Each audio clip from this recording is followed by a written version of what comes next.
YouTube was good.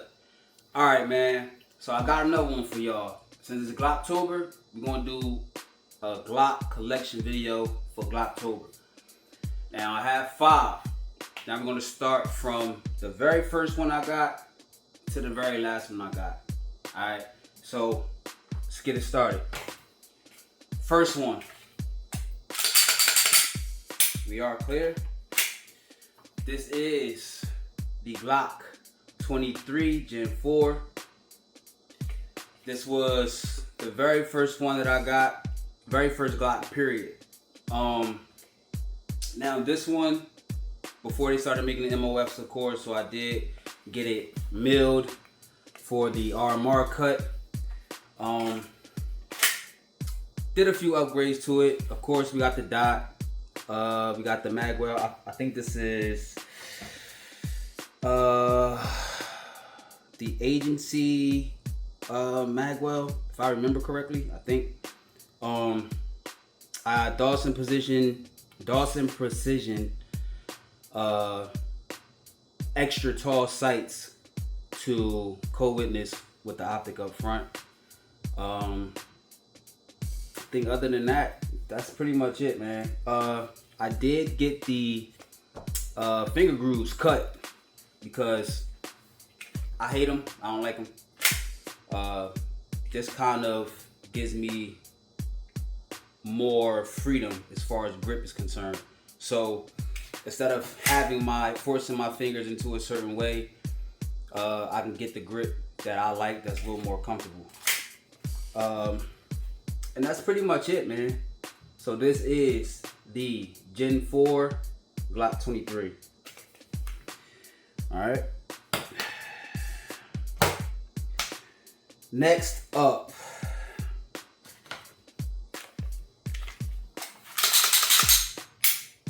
We are clear. This is my Glock 17. The tried, the true Glock 17 Gen 5. Now I do have the Parker Mountain Machine comp on here. I got this way before Radian actually came out with their comp, or I probably would have got the Radian instead. This does require a threaded barrel, and it does require for it to be timed. So with that, once you get it timed and once you get it, threaded on, it's perfectly fine. But the convenience of the Radian is better. So being able to just unscrew it, take the comp off, take the barrel out, it's just much more convenient. But this works very, very good. I also have a DPM spring in here, which makes this, in addition to the comp, a very flat shooter. Very flat shooter. So I also upgraded the sights. I have the tritium sights, double tritium rear, and the tritium up top. We have the 509T, the Hollison 509T on here, the enclosed emitter. We do have the SLR magwell and the SLR base plates, with the extra 300 on top. And this is the Glock 17. Me personally, man, I'm taking the 17 over the 47 because I wanted the 17 experience. So we all know that the Glock 47 has the 19 recoil spring. So me personally, I wanted the complete Glock 17 experience. So with that being said, this is what I went with. Alright, so Glock 17. Alright, next up is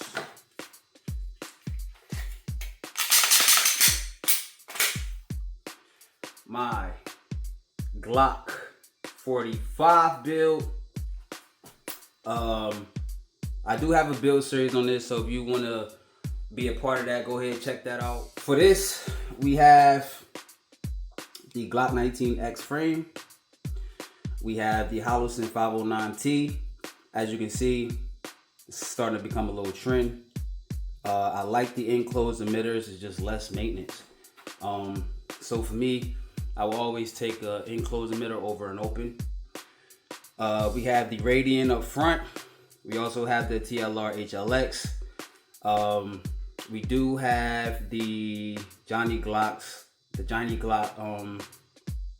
OEM modified trigger shoe. It helps with the trigger pull. And we did upgrade the sights to the AmeriGlow. I like tritium, so I always have tritium sights if it was up to my choosing. So I went with the orange circle tritium up front, and again the 2-dot rear sight. And that is the Glock 45.